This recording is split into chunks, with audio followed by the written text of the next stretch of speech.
All right, this is John Brabbs from RunMichigan.com down here at the Riverview Winterfest on February the 13th, I think.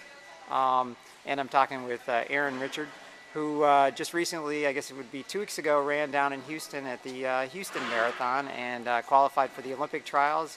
And what your time was, what, 2:44? 38, I think. All right, and that was your debut marathon, right? Yep. So, and I know it's just as we were talking about a few minutes ago, I know before the race they were threatening they might cancel the race if it lightninged, and but it only ended up just kind of misting in the beginning, and then I guess we got a little bit of heavier rain during the race, but never really too bad. And what did you think when you went out at the beginning of the race? I guess I didn't really know too much what to think. I hadn't done a marathon before. Just, I guess, trying not to worry about the weather or if the race got canceled. That was one thing Kevin told me not even to think about at all, because you can't do anything about that. But I don't know. I was excited and nervous, I guess, because I didn't know what to expect really. And what did you actually end up going through the halfway point at?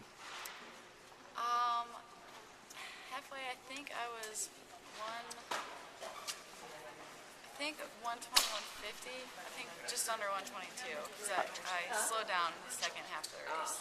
And what were you thinking at that point when you were halfway and you knew you were going along pretty good? Were you feeling good too? I was feeling really good. I was trying not to get too excited because I still had a long way to go, but I felt really good at that point. And I know around 15, I think it was right around 15 miles, you kind of had probably the only really big hill in there. Legs feeling fine when you went over that? Yeah, I felt good. I felt good until about 19 was when I started to feel a little rough. Okay, and then I know, we got out there, I think it was around probably 2021 when we kind of got around the park area, and it was a little bit, not a lot of people at that point. How was it? How were you feeling then? That's where I really struggled in that stretch there. Once I got a little bit past that was when you know you only have a couple miles to finish, and I saw Keith and he was like, you're gonna do it, like you have enough time, like unless you really screw up you're gonna make it. So I just got really excited for those last couple miles. And yeah, when you're kind of going in, those last I guess about 3 miles, and you're getting close and you could see the city at that point, so you had to be feeling good then, right? Yeah, it was exciting. You start to see all the people, the people from the half, the slower people. So there's a big group of people, and then you can see all the people downtown just getting ready to cheer you in. And what'd you think that last mile when you finally turned the straightaway and you got hit by the wind? I guess it didn't matter then. You just have to get to the finish. So I know that surprised me a little. I wasn't quite expecting that. Yeah, but, I think you're almost done, and then one more thing. Yeah, so that had to be exciting, like I said, coming down there when you made that final turn and saw the finish line. It was really exciting. You see the clock, and I guess you know that you've done it. And I know you've had a chance to take 2 weeks off. How's that felt? Pretty good. I haven't had any aches or pains really. I was sore after, but I've been feeling pretty good, ready to start running again. And are you excited to go back to Houston next year then? I am. I'm really excited.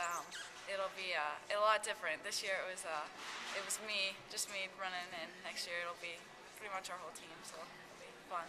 And did you get a chance while you were down there to look at the course? I know we ran a little bit of it, but not too much of it. So. I got to see. I watched the day before the half. I watched Melissa, so I got to hear what she thought of it. So we'll see if they change it at all. But yeah, any thoughts? I know they at the press conference they were talking a lot about the hairpin turns in the marathon. Yeah, I think that the turns were a struggle for a lot of people.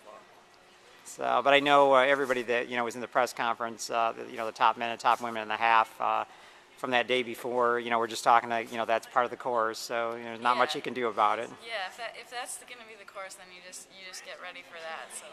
So yeah, I assume you guys will train to handle those hairpin turns. Yeah, they always adjust the training to the course that you're running. So and I guess right now I know. So you're qualified, Melissa's qualified, Desi's qualified for the Hanson-Brooks team. Is there anybody else qualified right now? Dot. Oh yeah, Dot And then did Molly's qualified. Yeah. Okay, so And you guys. Nicole, Okay. Nicole and Lavina, so almost everybody. Okay. I think Emily and Jenny might be the only two that. All right, so you guys already have a good contingent for sure going down there, right? Yeah. It's pretty exciting. All right, well, congratulations on, like I said, qualifying 2 weeks ago, and looking forward to seeing all you guys next year down there in Houston. Thanks. All right, thanks.